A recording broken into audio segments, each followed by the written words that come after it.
Cu mult drag vă salut, prietenii mei. Vă invit și mă bucur pentru că suntem împreună să continuăm studiul Cuvântului Dumnezeu și cu această ocazie vom studia despre ziua în care pășești în nemurire. De fapt, așa am și intitulat studiul nostru.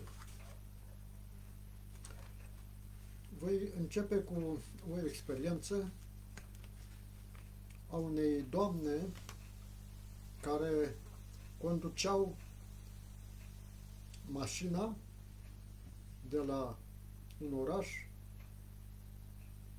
spre locuința ei, spre orașul natal. Deodată vede că firmamentul s-a aprins, o ploaie de meteoroliți a început să cadă și a aprins cerul întunecat. Noaptea lumina ca ziua. Neobișnuită cu o priveliște ca aceasta, cădere de stele, a început să apese mai tare pedala de accelerație, pentru că gândul ei a fost că vine sfârșitul, a venit sfârșitul și dorea ca să fie împreună cu cei dragi de acasă.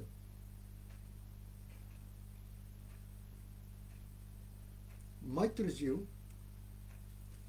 când i s-a luat un interviu, spunea: când am văzut cerul atât de strălucitor, m-am gândit că Domnul Iisus vine chiar în clipa aceea. Deci din cele descrise în Sfânta Scriptură, ea imediat și-a făcut o imagine și a crezut că are loc venirea Domnului Hristos.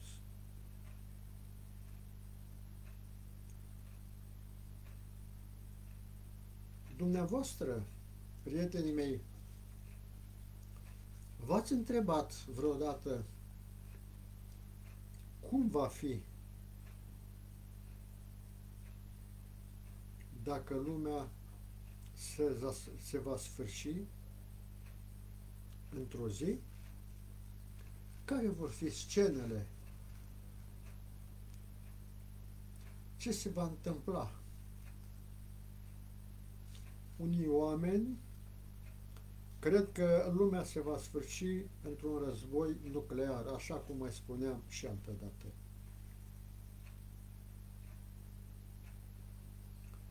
Alții cred că populația lumii va crește în mod explosiv, până în punctul în care Pământul pur și simplu nu mai poate să susțină atâta populație, nici să-i hrănească. Și va fi o înfometare în masă. Mai sunt unii care se îngrijorează că într-o zi Universul în univers un asteroid sau o cometă va lovi planeta noastră, Pământul nostru, și îl va distruge.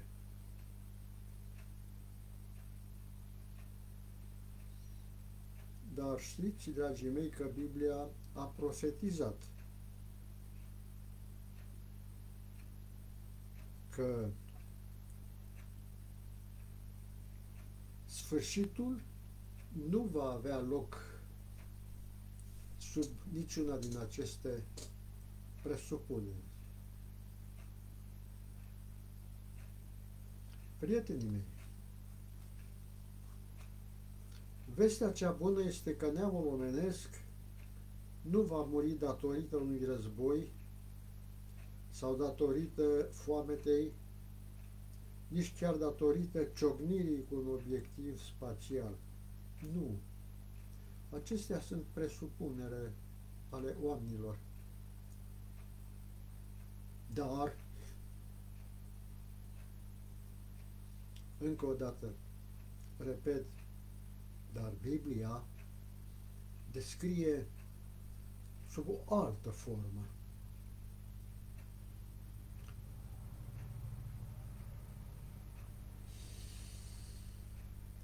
Domnul Hristos va reveni pe acest pământ în modul exact în care l-a părăsit. Cu aproximativ 2000 de ani în urmă, el a spus că va veni și va pune capăt timpului așa cum îl cunoaștem noi, pentru a inaugura veșnicia.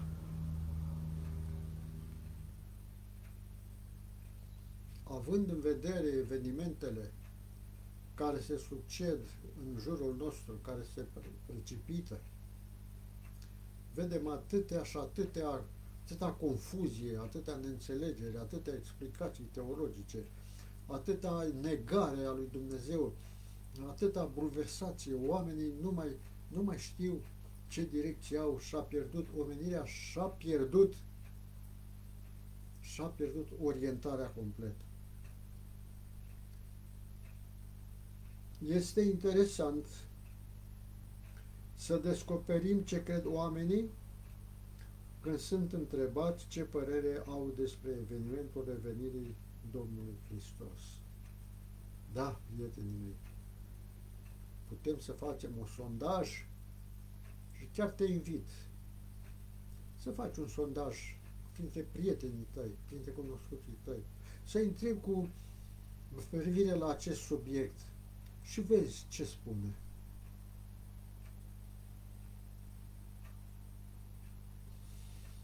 Sunt probleme care depășesc rezolvarea ca noi, prin metodele noastre omenești.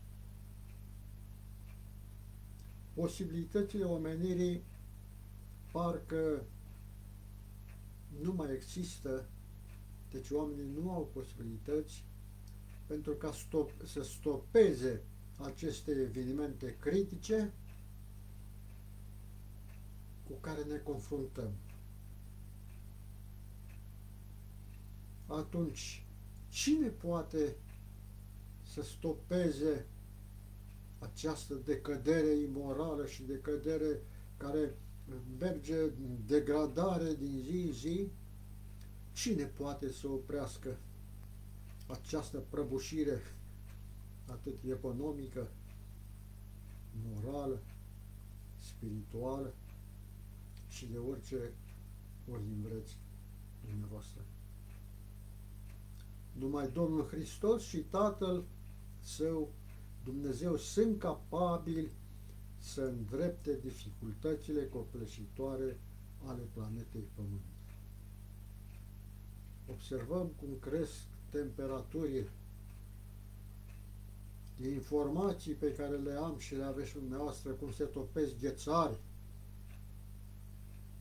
Oamenii de știință sunt alarmați și nu știu ce să creadă. Nivelul oceanelor și a mărilor crește an de an. Cum natura și-a ieșit parcă din văgașul ei. Anotimpurile nu mai sunt anotimpuri. Se pare că din 4 au rămas decât 2. Iarna și vara. Nu mai este primăvară, nu mai avem toamnă. Și iarna nu mai este iarnă, ci nu știi dacă este iarnă sau primăvară sau nu știu ce se întâmplă. Nu mai este iarna cu gerurile ei, cu zăpezile ei, și nu mai este nici vară. Să știi, să te bucuri că este vară. Ori merge de la o extremă la alta, ori este prea toridă, ori este prea frig. uitați-vă vegetația, uitați-vă culturile, uitați-vă la tot ce se mișcă prin jurul dumneavoastră. Parcă spune ceva, că nu mai este mult și istoria acestei planete se va termina.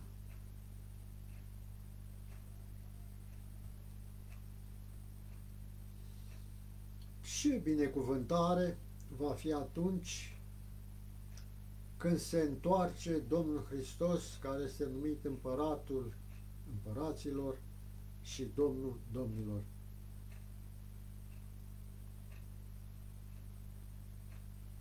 Apostolul Pavel, când era deținut în închisoarea Mamertin,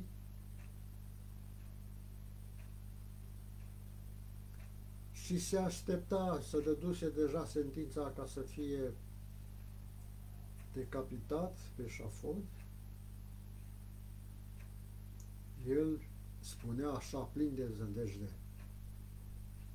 așteptând fericita noastră nădejde și arătarea marelui nostru slavei, marele nostru Domn și Împărat Iisus Hristos, Dumnezeul nostru și Mântuitorul nostru.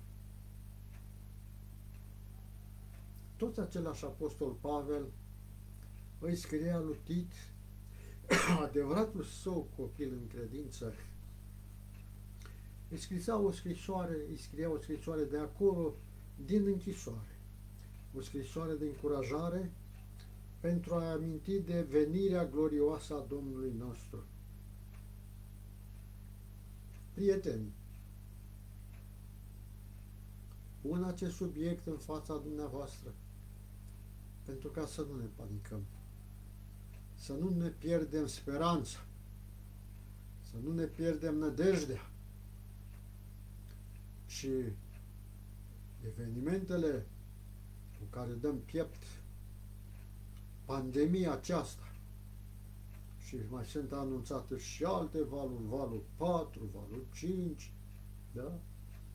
Un alt microb, un alt virus, Delta, sau eu știu ce nume le-o mai da mai târziu, pentru că ele vor veni unul după altul, pentru că sunt inventate cu scopul de a aduce populația, de a reduce populația.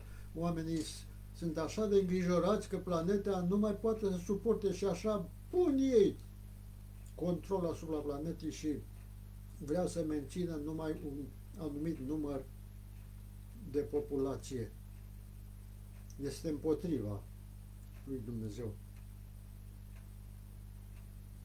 Dragii mei, dacă veți trece vreodată în viață prin nopți întunecate de descurajare, dacă veți fi descurajați, veți trece printr-o situație de suferință, de confuzie generală, priviți în sus, pentru că acolo este nădejdea și speranța noastră.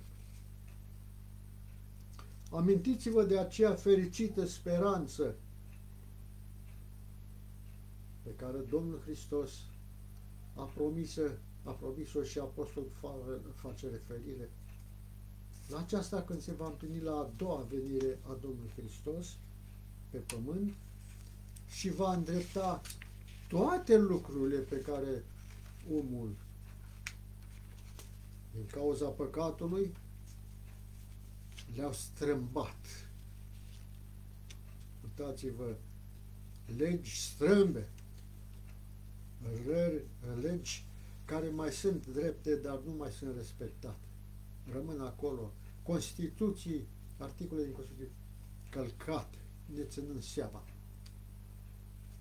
De legi împotriva firii, împotriva ceea ce Dumnezeu a creat și a spus: pe astea să le păstrați, dacă vreți să fiți fericiți.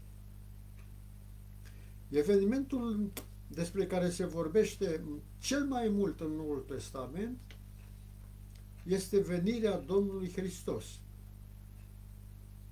Aproape un verset din 25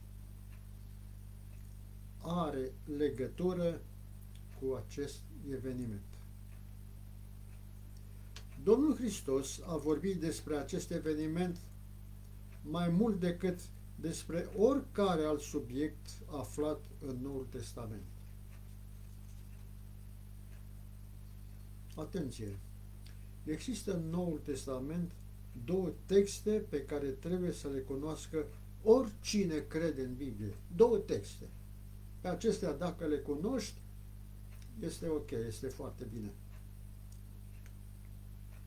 Primul este probabil cel mai cunoscut de Scriptură și este Ioan 3,16, unde arată dragostea, iubirea lui Dumnezeu, fiindcă atât de mult a iubit Dumnezeu lumea, că a dat pe singurul lui Fiu, pentru ca oricine crede El să nu piară, ci să aibă viață veșnică.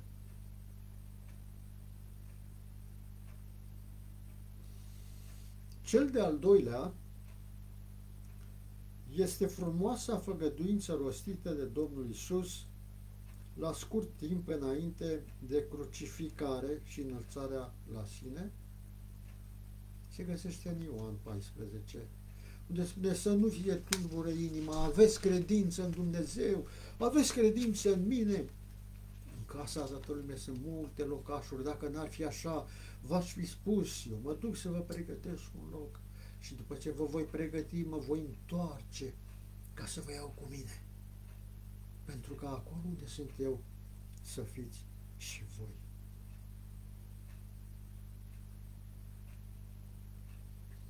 De-a lungul secolilor, ori de câte ori dezamăgirea, greutățile sau moartea au amenințat viața urmașilor Domnului Hristos,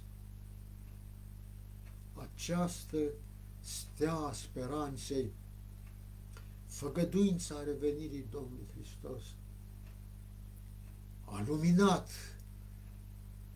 mintea confuză, a adus speranță și bucurie inimilor îndurerate.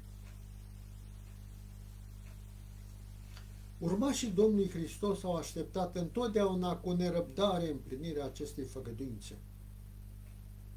Dacă privim începând de la ucenici și după aceea biserica creștină din toate secolele au așteptat cu nerăbdare împlinirea acestei făgăduințe. De fapt, acesta era miezul credinței lor și motivul credinței lor. Încă din timpul apostolilor, apostolul Pavel, la sfârșitul vieții lui, a putut să declare: m-am luptat lupta cea bună, am sfârșit alergarea, am păzit credința. De acum mă așteaptă cununa neprihănirii pe care mi-o va da în ziua aceea Domnul judecătorul cel drept. Și nu numai mie, ci tuturor acelora care ar fi iubit venirea Lui. Ce frumos!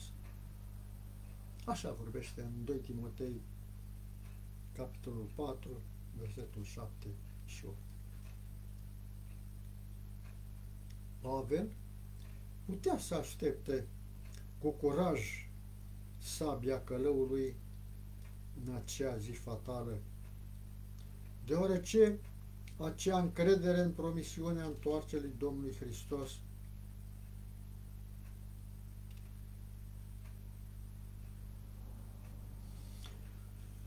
avea încredere în promisiunea aceasta a Domnului Hristos. Istoria spune că în momentul când în sala aceea unde se făcea execuția întemnițaților, când Pavel a fost adus în lanțuri și așezat în fața butucului, el s-a plecat pe genunchi. Priviți călăul cu toporul lui, cu barda lui, cu săcurea în mână, butucul însângerat pentru că mai executase și pe alții, priviți pe Apostolul Pavel legat și se așează de bunăvoie în genunchi și înainte să pună capul, el rostește o rugăciune și se roagă chiar pentru călăul care era gata să ia viață și spune: Doamne Iisuse, te rog, iartă pe acest om. Este tot un copil al tău. Tu l-ai creat. Iartă-l. Pentru vina aceasta nu-i pune în seamă lui vina aceasta, pentru că el execută ordinele altora. Te rog frumos, nu-i ține în socoteală păcatul acesta.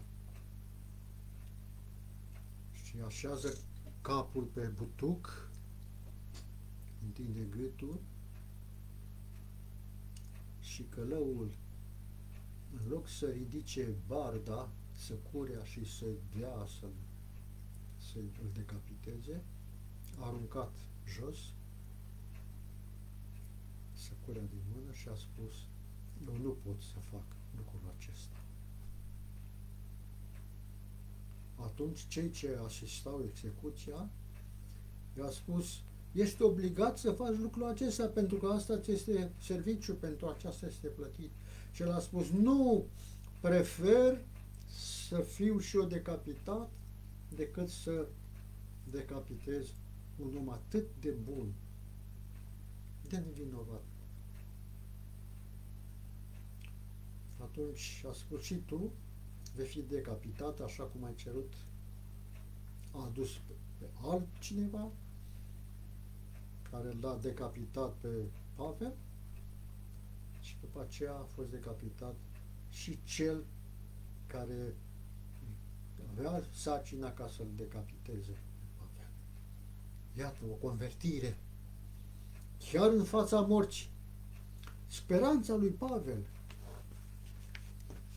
a produs acea modificare despre care mulți creștini predicăm și vorbim, dar vorbim. Să dea Domnul să nu fie așa cum spun eu, să fiu un proroc mincinos.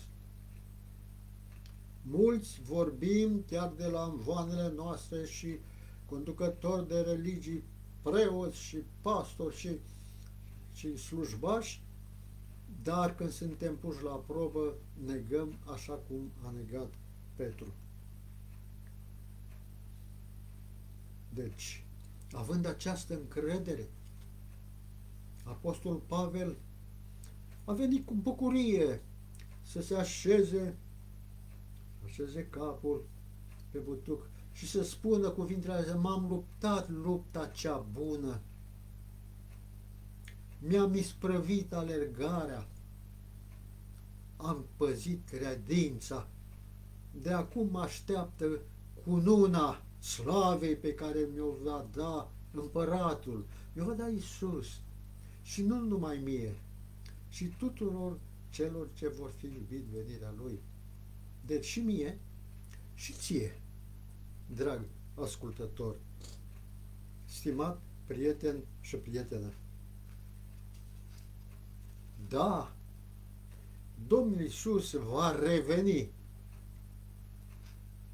Dar, dragii mei, promisiunea făcută de Domnul Iisus ucenicilor săi ne aparține tuturor. Pentru că coroana slavei este promisă tuturor acelora care cred în El. Când ucenicii au întrebat care vor fi semnele venirii Lui și ale sfârșitului lumii, Domnul Iisus le-a prezentat un raport detaliat al evenimentelor care vor avea loc înainte de revenirea sa. Haideți să citim despre aceasta. Matei 24, versetul 4 și 5. Drept răspuns, Iisus le-a zis: băgați de seamă să nu vă înșele cineva. Fiindcă vor veni mulți în numele meu și vor zice, eu sunt Hristosul, și vor înșela pe mulți. În versetul 24, Domnul Iisus acordă atenție acestui subiect, și anume, se vor scula Hristoși mincinoși și vor înșela pe mulți. Stimatul meu ascultător, stimata mea ascultătoare, vor veni mulți și vor face semne, vom vedea mai pe parcurs, cu scopul ca să te înșele, cu scopul ca să ne înșele. Și Domnul Hristos spunea că dacă va fi cu putință să înșele chiar pe cei aleși.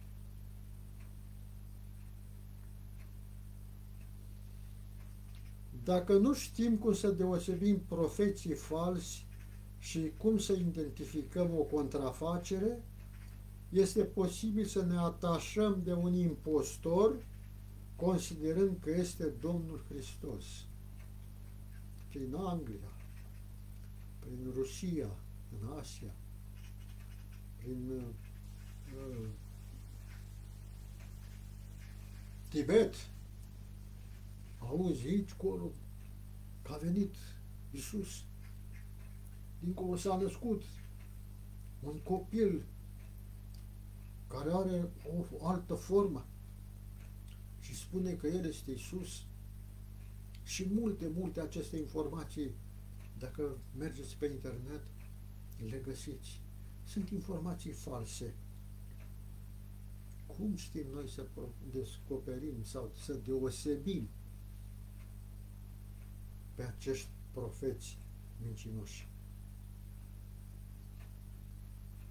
Domnul Iisus a avertizat că aceasta s-ar putea întâmpla. El nu vorbea despre câteva înșelăciuni banane. În mod evident, el vorbea despre personificări incredibile, atât de minuțioase, plănuite în realitate, încât aproape lumea întreagă va fi înșelată. Am citit undeva o informație și spune că tehnologia aceasta atât de avansată, prin, dacă pot să o numesc instituție, nu găsesc acum așa, denumirea HARP, va căuta să folosească orizontul în loc de ecran și acolo va proiecta multe evenimente, chiar evenimente biblice, ca oamenii să fie atrași de la crezul lor și acolo va imita chiar venirea Domnului Hristos.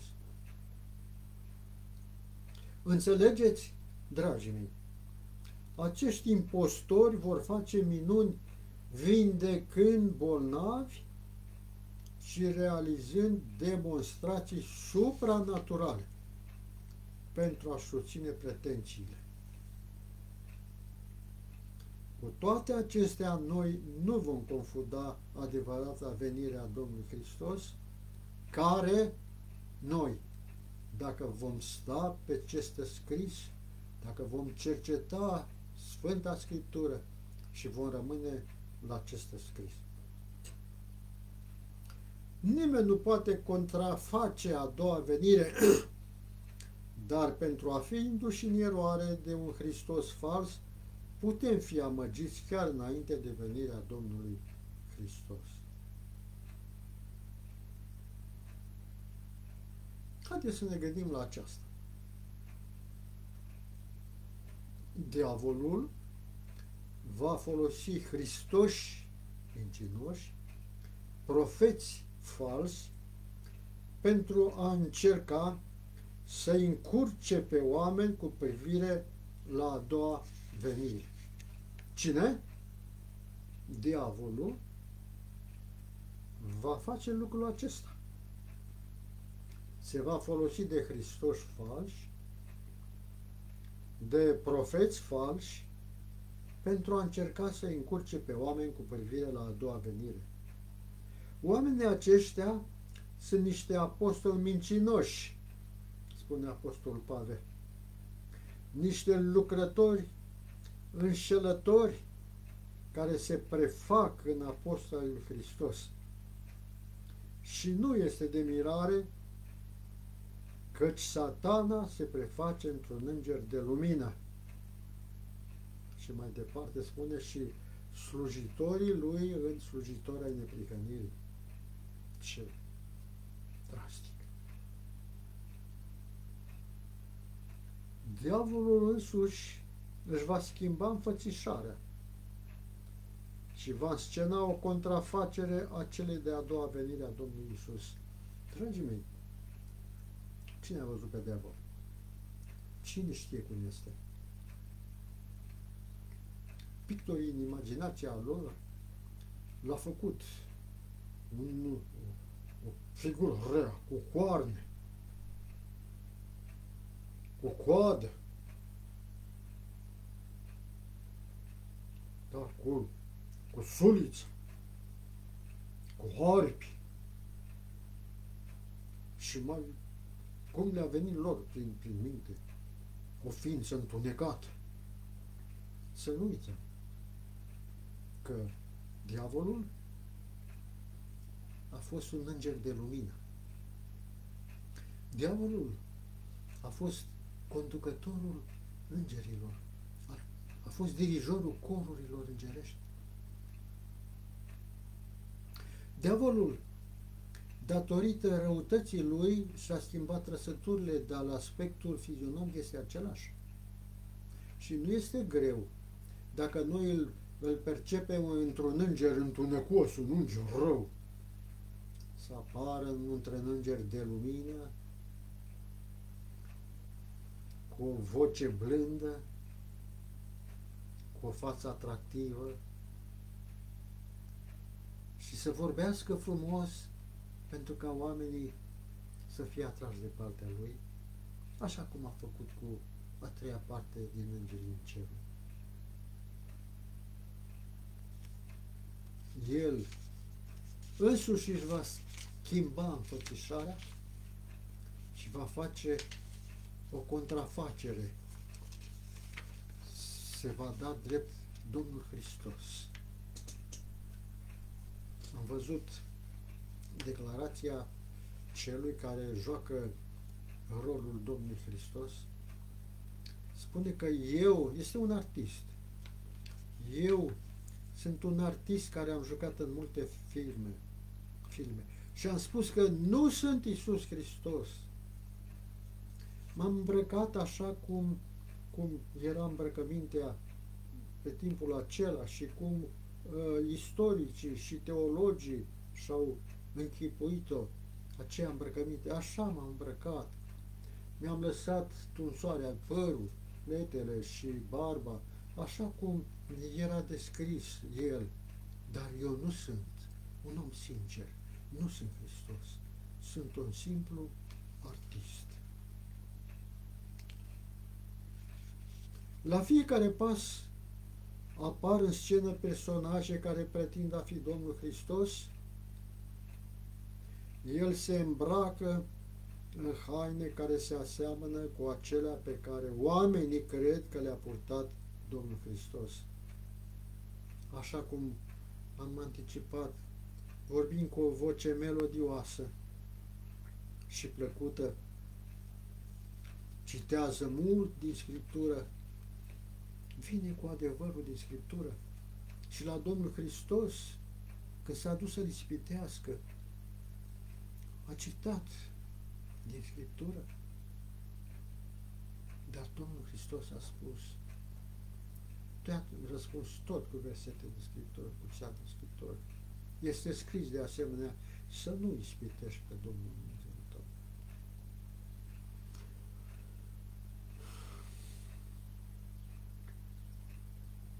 Pare a fi foarte înțelepți. Unii dintre ei atrag o mulțime de adepți care cred că Domnul Hristos a venit pe din nou pe pământ. Slujitorii lui sau îngerii lui sau oamenii care cred lucrurile acestea devin slujitorii lui și iau sau se prefac în slujitori ai neprihănirii. Sunt pastori, sunt conducători de confesiuni, sunt preoți care vorbesc de Scriptură și când privești la el zici, nicio problemă, ăsta este omul lui Dumnezeu. Nu-i găsești vină, dar el este cu totul altcineva.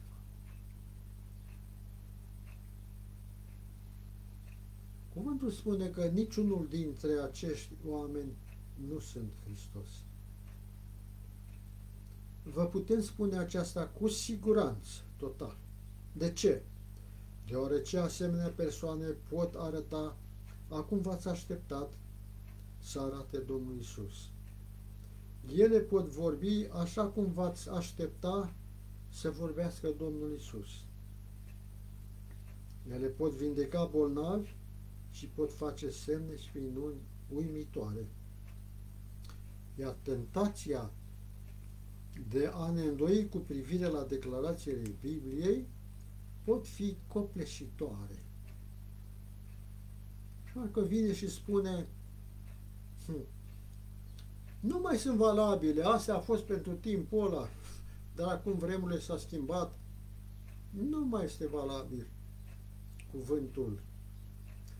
Biblia e o carte depășită, o carte învechită. Nu mai pierdeți timpul cu ea. Așa pot să spun. Dar noi nu îndrăznim să ne încredem în simțurile noastre, ceea ce auzim, ceea ce vedem sau ceea ce simțim. Pentru că însuși simțurile noastre ne pot înșela. Emoțiile noastre. Singurul nostru criteriu, sigur pentru a stabili dacă cineva este un impostor sau nu, este Biblia. Să ne ocupăm de citirea sau de câteva dintre semnele caracteristice cele de-a doua veniri, care ne ajută să nu putem fi înșelați. A doua venire a Domnului Hristos este o venire vizibilă. Și Biblia spune, în Matei 24 cu 27, cum iese fulgerul de la răsărit și se vede până la apus, așa va fi și venirea Fiului Omului. De fapt, Apocalipsa 1 cu 7, citim, iată că El vine pe nor și orice ochi îl va vedea. Deci nu va veni într-un loc singuratic, ci când va veni orice ochi de pe globul pământesc îl va vedea. Dar cum se face că globul pământesc este rotund? Și într-o zi, deci, unii văd ziua, dar e aici, dincolo e noapte. Cei din polul opus nu pot vedea ce se întâmplă la polul acesta, la altul. Venirea Domnului nu va fi în 24 de ore. Și un citat spune că fac o referire la atunci când poporul Dumnezeu va călători împreună cu Domnul Hristos spre ceruri, va dura 7 zile. Atunci cred că tot în aceasta este o părere particulară din înțelegerea mea, tot cam aceeași perioadă de o săptămână se va întâmpla pentru ca pământul în învârtirea lui, da, să dea posibilitatea ca orice ochi să-l vadă.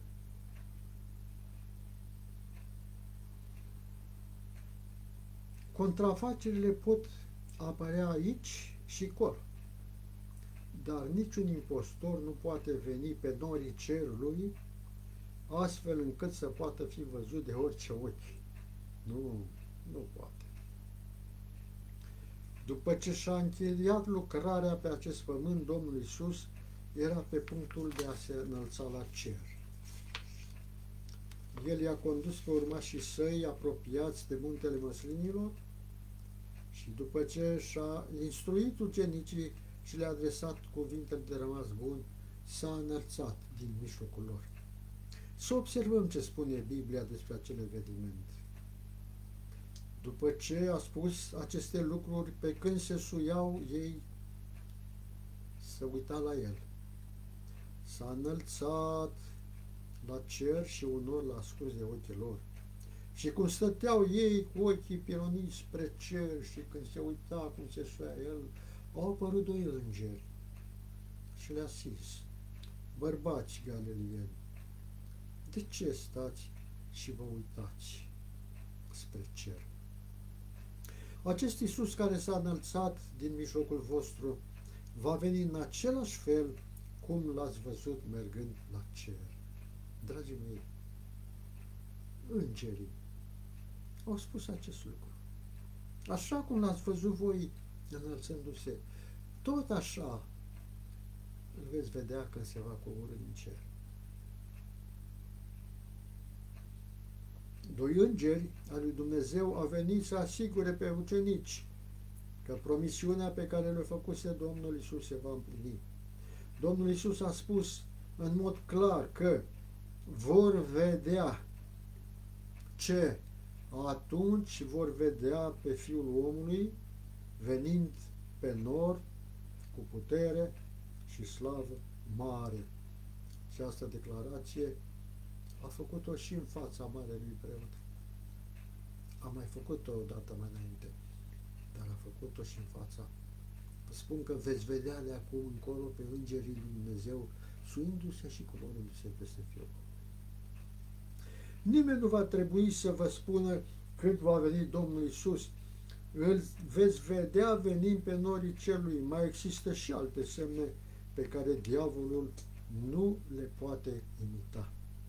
Deci, unu, venirea Domnului Hristos, ca să fie văzut de tot pământul, nu poate să o facă diavolul. Domnul Hristos nu intenționează să apară în vreun loc îndepărtat al planetei sau să coboare dintr-o navă spațială. Domnul Iisus nu se va întoarce singur. Venirea Lui va fi glorioasă. Domnul Iisus a spus că va veni Fiul omului în slava sa cu toți îngerii, va ședea pe scaun de domnie al slavei sale. Tot firmamentul va fi plin de îngeri care vor însoți pe Domnul Hristos. De ce aduce Domnul Iisus pe îngerii Lui cu El?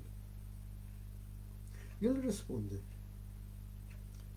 El va trimite pe îngerii săi cu trâmbițe răsunătoare și va aduna pe aleșii Lui din cele patru vânturi ale de la o margine până la cealaltă a pământului, ca să adune copiii săi. Da, Domnul Iisus va fi însoțit de către toți îngerii sfinți, umplând cerul cu o slavă de nedescris. Vă dați seama, atâta strălucire.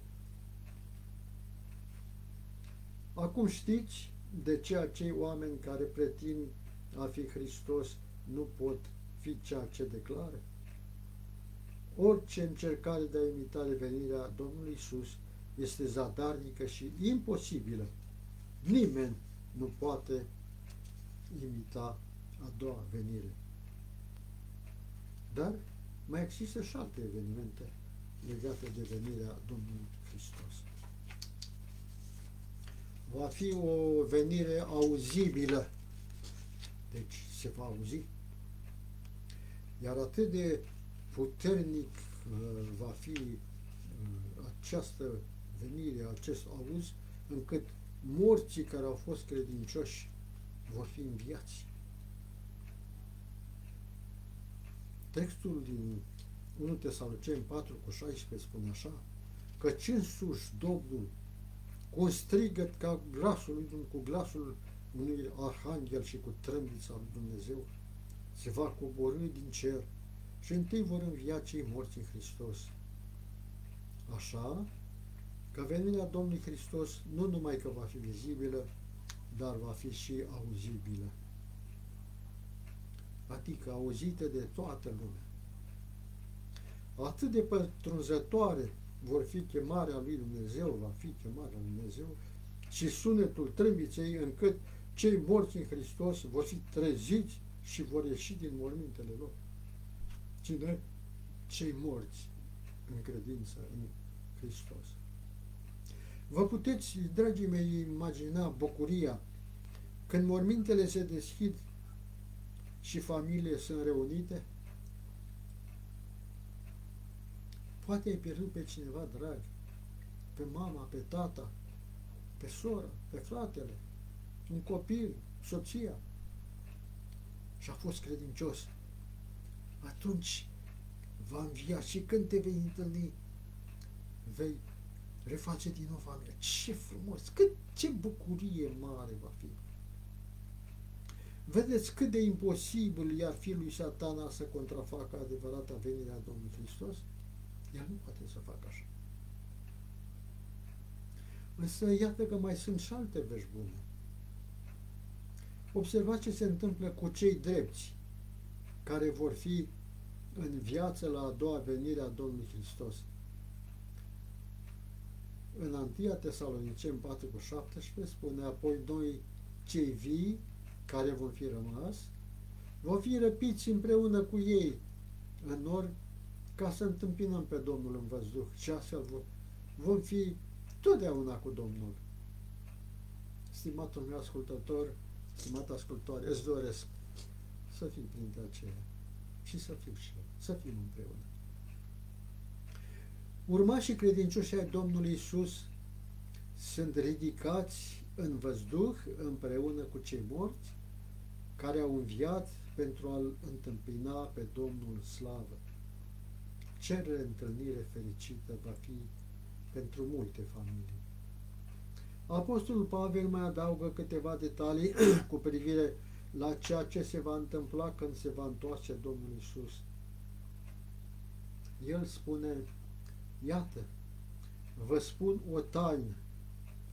Nu toți vom fi schimbați, vă spun deci toți vom fi schimbați într-o clipă, într-o clipeală din ochi.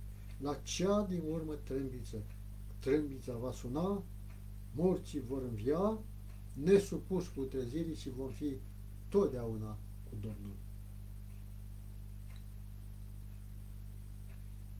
Căci trebuie ca trupul acesta supus putrezirii să se îmbrace în neputrezire și trupul acesta muritor să se îmbrace în nemurire. 1 Corinteni 15, la 51 la 53. Dumnezeu îi va dărui fiecărui urmaș al Domnului Hristos darul iubirii sale și anume viața veșnică. Dragul meu, vrei să primești viața veșnică? Primește-L pe Hristos în viața ta. Toate celelalte daruri sunt lipsite de sens fără acest dar al nemuririi. Mai există un dar pe care Dumnezeu îl va face copiilor săi. Așteptăm, zice Biblia, ca mântuitor pe Domnul Iisus Hristos, care va schimba trupul stării noastre smerite și va face asemenea trupului slavei sale. Filipeni 3, 20 și 21. Un trup asemenea trupului lui Hristos nu vor mai fi dureri sau suferințe sau boli. Ce veste ar putea fi mai binevenită decât aceasta? Mai există o altă categorie de oameni. Pentru aceștia a doua venire nu va fi o veste bună. Să ascultăm cum descrie Biblia ultimul eveniment cutremurător al istoriei. Cerul s-a strâns ca o carte de piele pe care o faci sul și toți munții și toate ostrovele s-au mutat din locurile lor. Împărații pământului, capitanii oștilor, cei bogați și cei puternici s-au ascuns în pește și în stânțile munților. Și ziceau munților și stâncilor: cădeți peste noi și ascundeți-ne de fața celui care șade pe scaunul de domnie și de mânia mielului, căci a venit ziua cea mare a mâniei lui și cine poate sta în picioare? Și a urmat fulgere, glasuri, tunete și s-a făcut un mare cutremur de pământ, așa de mare și de tare cum de când este omul pe pământ n-a fost un cutremur așa de mare. Apocalipsa 16:18. Acest cutremur va face să se prăbușească toate orașele pământului. Este timpul sau este imposibil să existe cineva care să nu observe un cutremur ca acesta care vestește venirea Domnului Hristos. Deci întreg pământul se va scutura din temelii. Domnul Iisus a avertizat că venirea Lui va avea loc într-un moment când nu se va aștepta nimeni. El a spus de asemenea că oamenii vor fi absorbiți de plăceri păcătoase. Matei 24:30 ne se spune că atunci când va reveni Domnul Iisus, toate semințile pământului se vor boci. Aceasta a spus Domnul Iisus că se va întâmpla cu cei ce nu sunt pregătiți pentru ziua aceea. Ei vor fi pierduți și vor fi conștienți de acest fapt. Dar va fi prea târziu. Ce scenă tristă! Când ar fi putut fi atât de diferită. Dragii mei prieteni, dragi ascultători și ascultătoare, ziua aceasta va fi reală. Nu este o poveste, o imagine de basm, de film, ci va fi reală. Nimeni nu se va trezi ca din somn pentru a constata că a fost doar un vis. Nu, ci vrem, nu vrem, ne vom confrunta cu ea. Nimic nu este mai important pe pământ decât de a fi pregătit să-L întâmple pe Domnul Iisus când vine. Cât de fragile sunt comorile. Comorile acestui pământ, pe care noi le prețuim atât de mult, un cutremur de pământ și totul va fi nimicit. Vile, blocuri, palate, mașini și tot ceea ce omul s-a străduit ca să le realizeze, să se bucure de ele. Mântuitorul spunea, vegheați dar în tot timpul și rugați-vă ca să aveți putere să scăpați de toate aceste lucruri care se vor întâmpla și să stați în picioare înaintea Fiului Omului. Dragii mei, hai să recapitulăm pe scurt ceea ce am învățat până la ora actuală. 1. Profeți, vor veni profeți și Hristoși mincinoși și vor încerca să înșele pe oricine. 2. Diavolul va apărea sub forma sau sub înfățișarea unui înger de lumină. 3. A doua venire nu va fi secretă. 4. Orice ochi îl va vedea pe Domnul Iisus venind. 5. Toți sfinții îngeri vor fi împreună cu Domnul Iisus. 6. El va veni cu sunetul unei trâmbițe. 7. El va veni cu strigătul unui arhanghel. 8. Morții care au fost credincioși vor fi înviați. 9. Cei drepți aflați în viață vor fi transformați fără să cunoască moartea. 10. Tuturor celor neprihăniți li se va da nemurirea. 11. Toți oamenii răi de pe pământ vor boci când îl vor vedea pe Domnul Iisus. 12. Un mare cutremur va distruge pământul. 13. Toți cei pierduți vor fi nimiciți. Splendoarea și gloria celei de-a doua venire a Domnului Hristos nu pot fi exprimate nici pe jumătate, nici o pană omenească nu le poate descrie, nici o minte muritoare nu le poate concepe. Apostolul Pavel spunea că cunosc un om care a fost cu Duhul sau cu trupul, zice, nu știu, dar știu că am auzit și am văzut lucruri care nu se poate descrie și am auzit cuvinte pe care limba omenească nu le poate. În vocabularul omenesc nu există. Am dorit să vă împărtășim doar o mică imagine din perspectivă cu privire la modul în care diferiți actori și artiști au încercat să ilustreze venirea Domnului, cum va fi ea, precum și maniera în care imaginația lor a înfățișat-o în conformitate cu cele descrise în Biblie. Auziți, Domnul Iisus va reveni într-un timp când nimeni nu se va aștepta. Glasul lui Dumnezeu, asemenea unui tunet puternic, străbate întreg pământ, anunțând ziua și ceasul venirii lui. Cerurile se strâng ca un sul, pământul tremură înaintea lui și orice munte și insulă sunt strămutate din locul lor.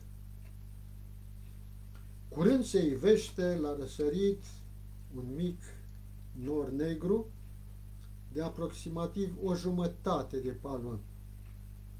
Pe măsură ce se apropie de pământ, norul devine tot mai strălucitor și mai glorios, până când ajunge asemenea unui nor uriaș, având un curcubeu deasupra lui. Poporul lui Dumnezeu privește scena tăcut și fără cuvinte priveliștea lui iară suflarea. Cerul se umple de chipuri radioase de zeci de ori, câte 10.000, mii și mii de îngeri îl înconjoară pe Domnul Iisus, care se află pre tronul său. În timp ce se apropie de pământ, mai mult, splendoarea acoperă cerul. Orice ochi vede venirea împăratului. Era mic și veneau nori din aceea albi așa, da, venea razele soarelui în ei și deasupra, de desubt era negru și deasupra era alb, ca bumbacul, ca vata, da, și închipuiam, așa va fi venirea Domnului și prin viziunea mea vedeam pe Domnul și îngerii acolo cum vin, da, dragii mei, această imagine doresc să o ai și dumneata în mintea dumitale și să fii pregătit pentru întâlnirea cu ea. În locul coroanei de spini care rănea capul său sfânt, se află o coroană de slavă, iar pe poalele hainei sale este scris Împărațul împăraților și Domnul domnilor. Împărații pământului, domnitorii, capitanii oștilor, cei bogați și cei puternici, toți robii și toți oamenii slobozi, strigau către buni și către stâlpi să cadă peste ei și să-i ascundă din fața mielului. Cei care au persecutat și au martirizat poporul lui Dumnezeu și cei care și-au bătut joc și l-au respins pe Hristos ca Fiul al lui Dumnezeu, strigând, răstignește-L, răstignește-L, sunt înviați pentru asta în fața Domnului Iisus. Inima lor se moaie, genunchii li se izbesc unul de altul și cu un geamă disperat și îngrozit strigă: El este Fiul lui Dumnezeu, El este adevăratul Mesia. Atunci îl recunoaște și ei. Atunci îl privesc în toată slava sa și sunt gata să-l vadă șezând pe tron la dreapta puterii. Cei care au luat în derâdere declarația sa că este Fiul lui Dumnezeu rămân fără cuvinte.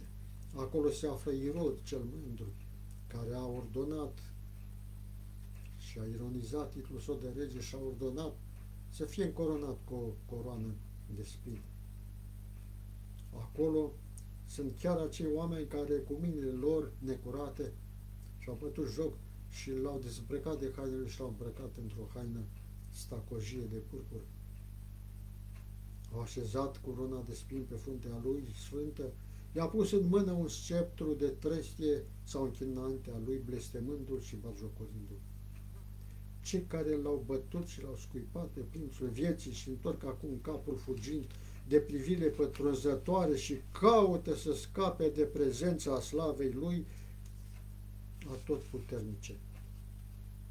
Cei care au bătut cuie în mâinile și picioarele sale și soldatul care a stăpuns cu sulița în coastă privesc semnele lăsate cuprinși de groasă și remuscări. Preoții și conducătorii își amintesc cu o claritate uluitoare toate evenimentele Calvarului, tremurând și aduc aminte cum au strigat dând din cap într-o exaltare satanică: pe alții a mântuit, iar pe sine nu se poate mântui. Dacă este El împăratul lui Israel, să se pogoare acum de pe cruce și vom crede în El. S-a încrezut în Dumnezeu, să-L scape acum Dumnezeu dacă îl iubește. Cei care l-au prigonit pe Hristos și pe poporul lui credincios văd acum slava care îl înconjoară în mijlocul terorii care îi cuprinde. Ei aud glasurile Sfinților exclamând, plin de bucurie: iată, acesta este Dumnezeul nostru în care ne-am crezut că ne va mântui. În mijlocul convulsiilor pământului, al fulgerelor care străbat cerul și al tunetelor, glasul Fiului Dumnezeu îi cheamă afară pe sfinții cei adormiți. El privește spre mormintele celor neprihăniți și ridicându-și mâinile spre cer strigă: treziți-vă, treziți-vă, treziți-vă voi cei care dormiți în țărână, înviați! Pe întreg pământul morții vor auzi glasul lui și cei ce îl vor auzi vor trăi. Pe întregul pământ se va auzi marșul unei armate nespus de numeroase din fiecare neam, seminție, limbă, ci din orice norod. Ei vor ieși din închisoarea locuinței morților, îmbrăcați cu slava nemuririi, strigând: unde ți este vorbul moarte? Unde ți este biruința mormânt? Iar cei neprihăniți, care vor fi în viață și sfinți în viață, își vor uni glasurile într-un strigăt prelung și voios de biruință. Toate diformitățile și cicatricele au rămas în mormânt. Oh, ce răscumpărare minunată! De multe ori exprimată îndelung, așteptată, completată, cu o anticipare nerăbdătoare, dar niciodată pe deplin înțeleasă. Drepții aflați în viață sunt transformați într-o clipă, într-o clipeală de ochi. La auzul vocei lui Dumnezeu ei sunt proslăviți, sunt făcuți oameni nemuritori și alături de sfinții înviați sunt înălțați în văzduh pentru a întâmpina pe Domnul Isus. Îngerii îi adună pe cei aleși ai săi din cele 4 vânturi, cele 4 puncte cardinale ale pământului, de la un capăt la celălalt al cerului. Copiii mici sunt purtați de către îngeri sfinți până în brațele mamelor lor. Prietenii despărțiți multă vreme prin moarte se regăsesc pentru a nu mai fi separați niciodată și cu cântece de bucurie se înalță cu toții spre cetatea lui Dumnezeu. În timp ce se înalță la cer, cortejul de îngeri strigă: Sfânt, Sfânt, Sfânt este Domnul, Dumnezeul cel puternic, iar cei răscumpărați răspund: Aleluia! Aleluia! Înaintând spre cetatea sfântă. Înainte de a intra pe porțile cetății, Mântuitorul le împarte urmașilor lor în semnele victoriei, oferindu-le emblemele care reprezintă statutul lor împărătesc. Privirile tuturor celor aflați în oștirea nenumărată a celor răscumpărați sunt amintite asupra lui. Sunt ațintite asupra lui. Toate privirile. Toți văd slava lui, acelui al cărui chip fusese atât de schimnomosit încât se deosebea mult de înfățișarea fiilor oamenilor. Pe capul biruitorilor, Domnul Iisus așează cu propria sa mână coroana de slavă. Există o coroană pentru fiecare pe care este scris numele nou și inscripția Sfințenie Domnului. Iubit ascultător, și tu ai o coroană acum. Și Domnul așteaptă să ți-o dea. O fericire inexprimabilă umple fiecare inimă și fiecare glas se înalță în cuvinte de laudă și mulțumire. Înaintea mulțimii celor răscumpărați se află cetatea sfântă. Domnul Iisus deschide larg porțile împodobite cu mărgăritare și poporul care a păzit poruncile și răbdarea Domnului Iisus intră în cetate. Acolo văd paradisul lui Dumnezeu, căminul lui Adam înainte de a păcătui. Apoi, acel glas mai melodios decât orice muzică ce a ajuns vreodată la urechea unui muritor, se aude rostind: dragi mei copii, lupta voastră s-a sfârșit. Veniți, binecuvântații Tatălui meu, demoșteniți împărăția care a fost pregătită de la întemeierea lumii.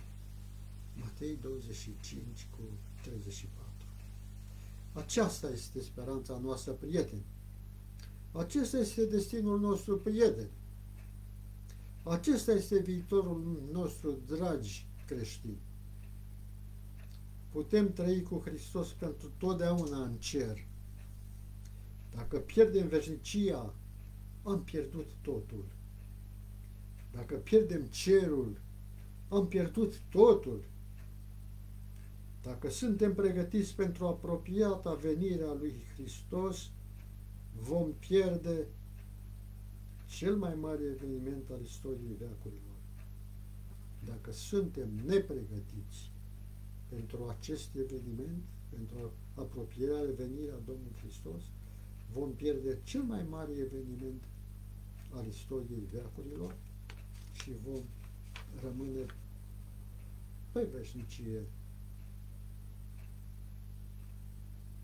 Nu că vom rămâne singuri, dar vom încheia pentru totdeauna viața. Vom pierde veșnicia. De aceea, dragul meu ascultător, Domnul Iisus te cheamă, vino și primește-mă astăzi. Primește-mă pe mine și odată cu mine primești iertarea, oricât de păcătos ai fi. Oricare a fost crezul tău, vino. Eu stau cu brațele deschise și te aștept, te primesc. Vino, ca să primești putere, ca să biruiești păcatele tale, pentru că eu ți le-am iertat. Dragul meu, dorești să răspunzi da? Stimata mea ascultătoare, vrei să te prede astăzi Domnul Iisus? Prede-ți viața și nu vei regreta.